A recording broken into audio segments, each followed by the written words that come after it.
A major new escalation, but also a developing one. To get reaction on this, I'm joined live by a senior analyst at the Australian Strategic Policy Institute, Malcolm Davis. Malcolm, we knew that a response was coming by the US following the attacks on this base that killed 3 US soldiers in northeast Jordan and wounded others.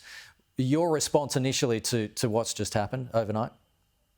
Well, look, I think it was pretty much what I expected. I did have some misgivings about the delay in responding, and also the way the Biden administration telegraphed its intent to the Iranians, to the point whereby the senior Iranian Revolutionary Guard Corps commanders and personnel and the militias could essentially safely evacuate from Iraq and Syria into Iran. So in a sense, by telegraphing that attack, that reduced the effectiveness of that attack in one sense.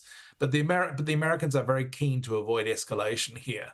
And so what they didn't want to do was inflict heavy casualties on the Iranian Revolutionary Guard Corps in particular, that would then force Iran to retaliate. I still think the Iranians, through their proxies, will retaliate at some point. This is certainly not over. And, the Biden administration is making clear that this is the first in a series of strikes. So we will remain focused on what happens in the coming hours, days, and weeks ahead. But clearly, this was the response that everyone has been waiting for.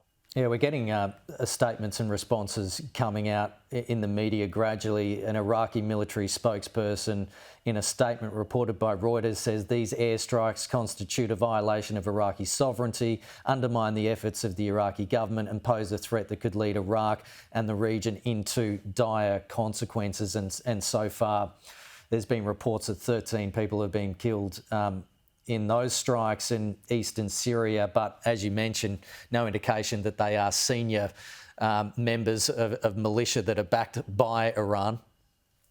Yeah, exactly. And if the Iraqi government is talking about its sovereignty, well, maybe it shouldn't have allowed its territory to be used by Iran to stage attacks on US forces.